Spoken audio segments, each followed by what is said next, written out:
ছেলে তুমি এখানে দাঁড়িয়ে বেয়াদের মতো সিগারেট টানছো কেন? সরি সরি আঙ্কেল, সরি, খুবই সরি।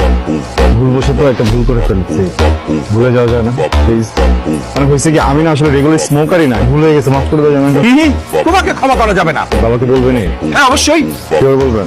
অবশ্যই মাফ করা যায় না? না, কোনো মাফ করা যায় না? কোনো হবে না। যদি আর কোনদিন সিগারেট না খাই তাও মাফ করা যায় না? না। ঠিক আছে, ঠিক আছে। মানে তুমি আমার একটা দুইটা সিগারেট ধরিয়েছো। মামা, বাবা এই যে সিগারেট যে খাইতেছি এটা বিল কে দেয়? আমার বাপ।